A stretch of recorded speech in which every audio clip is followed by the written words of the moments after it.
RACCOON hyphen FORMERS. What does that spell?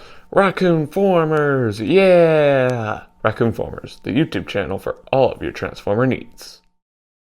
Hello everyone, Raccoon-Formers here, and welcome to Day 6 of the Transforming Robot Toys Advent Calendar. Yesterday we got a little excavator figure or construction vehicle figure, and it definitely had its fair share of flaws for sure, but it's still a fun figure with some redeeming qualities, so therefore I'm extremely excited to see what Day 6 has in store. So without further ado, let's go ahead and open up the 6th slot. Let's bring it in for a close-up, and right here we have Day 6, and it's actually a larger door than Day 4 and Day 5, which is interesting. But I digress. Let's get this bad boy open, shall we? Come on. Come on. Come on. Door tear it a little. This one's a little bit trickier, I think. Come on. There we go. Door took a little bit of a beating, but we got it. Ooh, what do we have here? This guy looks like a unit. Come on.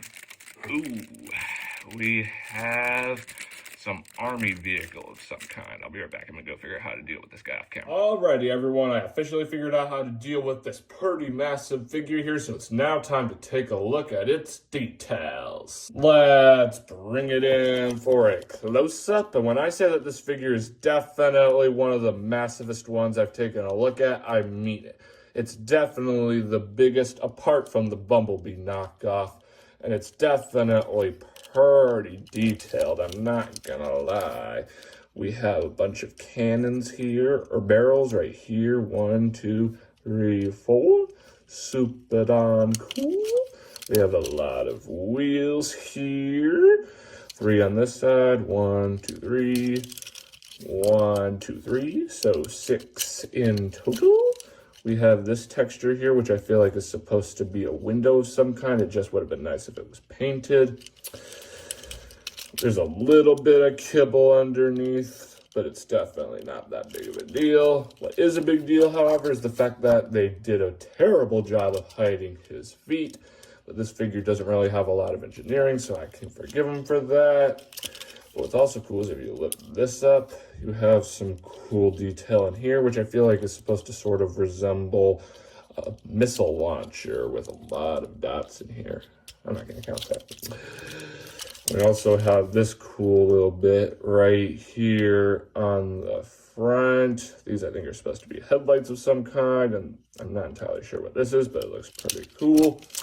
And one thing I noticed is that this figure has a pretty similar color scheme to the figure I got from Day 1. I'm going to go ahead and do a comparison with that figure to show you what I mean. Here we have Day 6's figure next to Day 1's figure. And now you can definitely see what I mean on how they have a similar color scheme.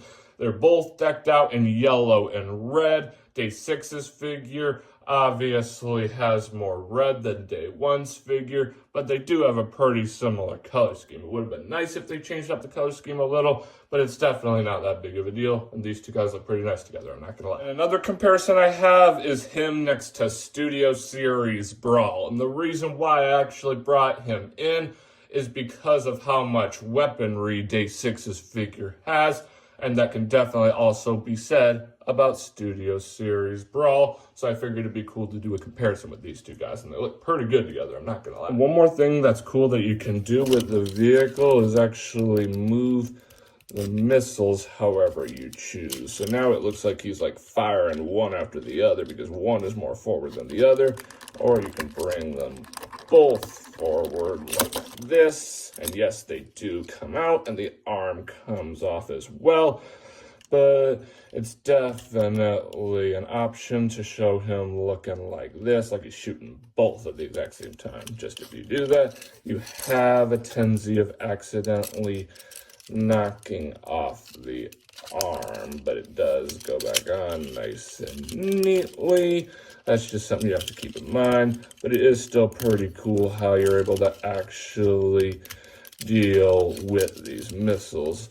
to allow you to be able to choose how he actually shoots. So super cool. The transformation here is definitely the most complex. So let's get started.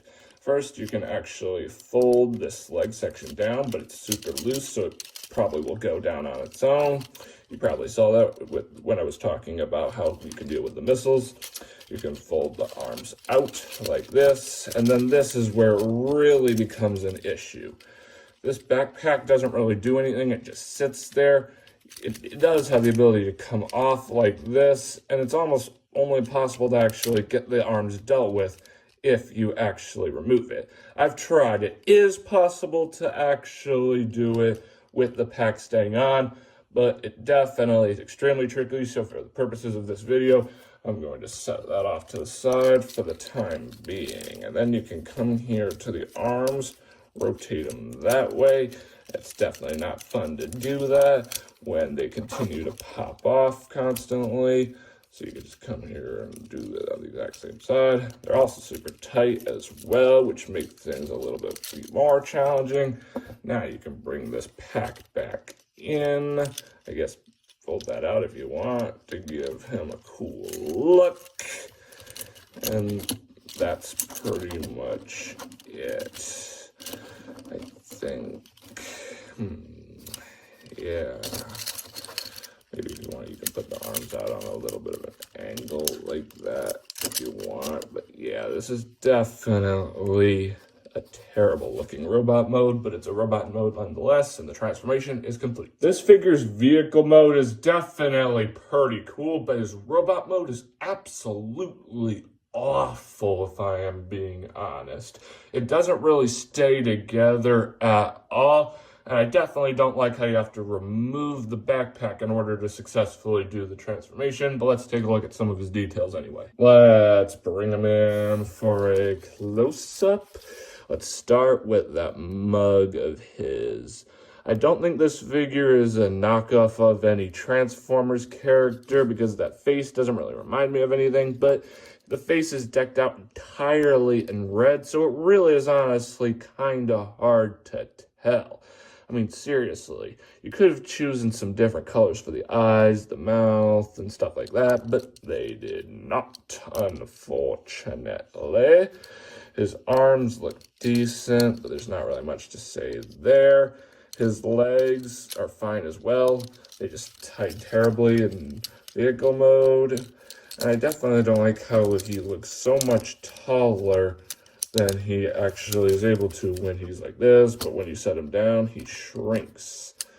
I'm not a fan of that. His arms really don't like to actually stay in place at all.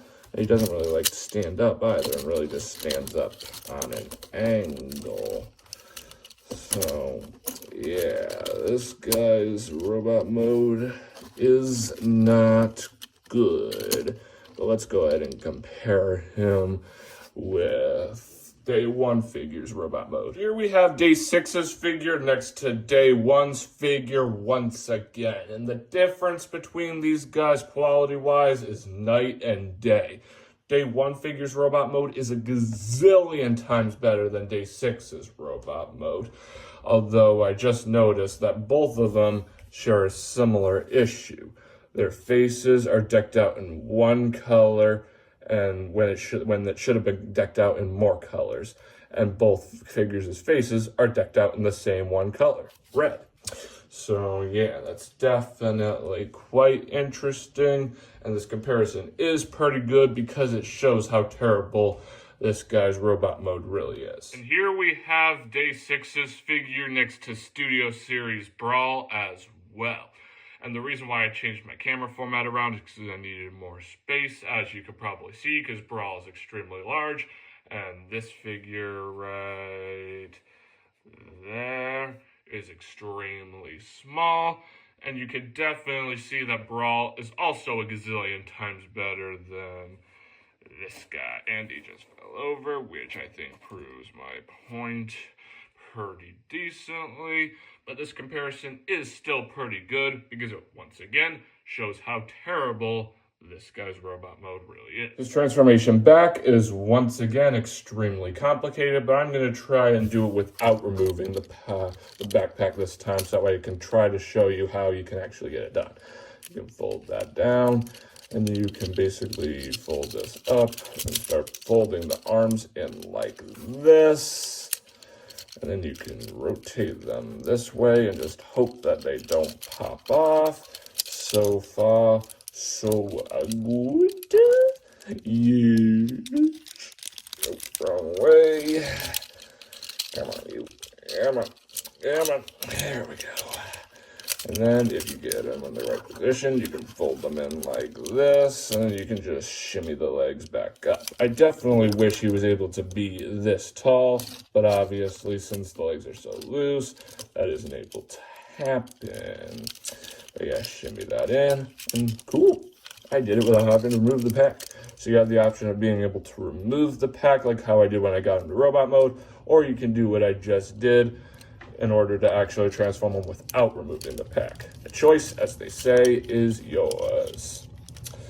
Here we have the figure back in his army vehicle mode. Friends, this pretty much wraps up this video. Thanks for tuning in. Remember to click that big red subscribe button and hit that notification bell so you never miss out on a future video. And make sure to stay tuned for tomorrow for day 7 of this advent calendar. The figure I got from day 6 has an awesome looking vehicle mode, but an awful looking robot mode. So this one is definitely a mixed bag, but because of its awesome vehicle mode, I'm definitely happy with it, and therefore I am extremely excited to see what day 7 has in store. So make sure to rendezvous back here tomorrow for that. Anyway, all, that's all I have to say. As always, I'm Raccoon-Formers, and I'll catch you next time. Peace.